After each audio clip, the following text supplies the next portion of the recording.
Welcome to TDS studios. Friends எல்லாம் சூப்பராக இருப்பீங்கன்னு நினைக்கிறேன். பொதுவாக பஸ்ஸில் பிரயாணிகளுக்கும் கண்டக்டர்களுக்கும் அடிக்கடி ஏதோ ஒரு பிரச்சனை வந்துகிட்டே இருக்கும். நீ ஏன் சரியான சில்லறை கொடுக்கல, எவ்வளோ சில்லறை வச்சிருக்கே, நீ ஏன் சில்லறை கொடுக்கக்கூடாது அப்படின்னு பலவிதமான பிரச்சனைகள்.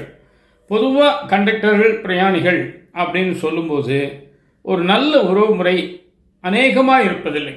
ஆனால் அப்படி ஒரு அருமையான உறவு முறையை மெயின்டைன் பண்ணக்கூடிய ஒரு கண்டக்டர் நம்ம இன்னைக்கு பார்க்க போகிறோம்.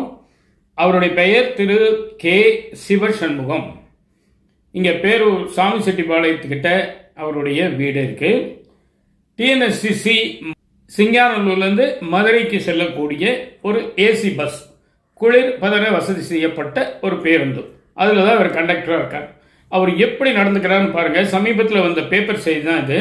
ஒவ்வொரு முறை பஸ் கிளம்பும் போதும் தூய தமிழில் பயணிகள்கிட்ட பேசுவாராம்.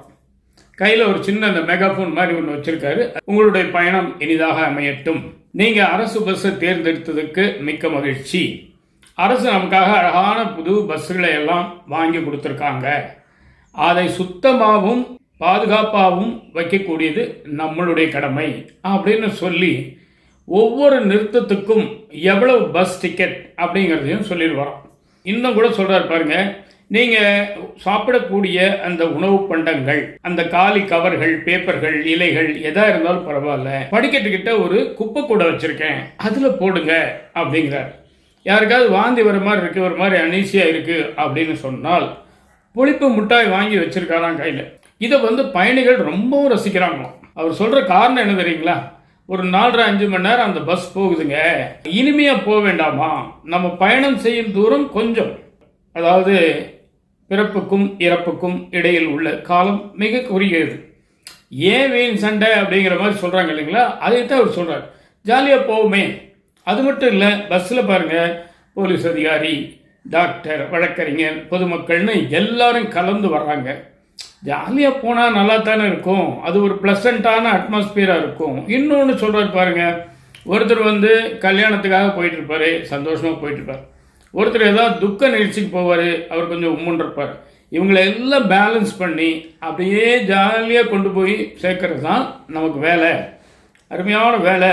கண்டக்டர் தொழில் ரொம்ப கஷ்டமான வேலைங்க. ஏன்னா ஒரு ஆள் டீல் பண்ணல, கிட்டத்தட்ட 50 பேர், அதில் எல்லாம் ஏறி இறங்கும் போது 150 பேர் கிட்ட வந்துடுறாங்க. எல்லாரும் ஒரே மாதிரி இருக்கணும்னு கட்டாயம் இருக்கா? நாம் இருக்கோமா முதல்ல? இல்லை நம்ம எல்லார்கிட்டையும் ஒரே மாதிரி நடந்துக்கிறோமா? அதுதான் வித்தியாசம். மனிதன்னா அப்படித்தான். அதை உணர்ந்து அவர் செயல்படுறது ரொம்ப அருமையான ஒரு விஷயம். அவர் 95 வேலைக்கு சேர்ந்துருக்காருங்க. கிட்டத்தட்ட 30 வருஷம் சர்வீஸ் ஆச்சு. ஆனால் ஒரு விஷயம் சொல்கிறேன் பாருங்க, இந்த புத்தாக்க பயிற்சி ட்ரைனிங் அப்படின்னு சொல்லுவாங்க, எல்லா அலுவலகங்களையும் இருக்குது. அந்த மாதிரி போயிட்டு வந்தவங்கெல்லாம் என்ன சொல்லியிருக்காங்க தெரியுங்களா?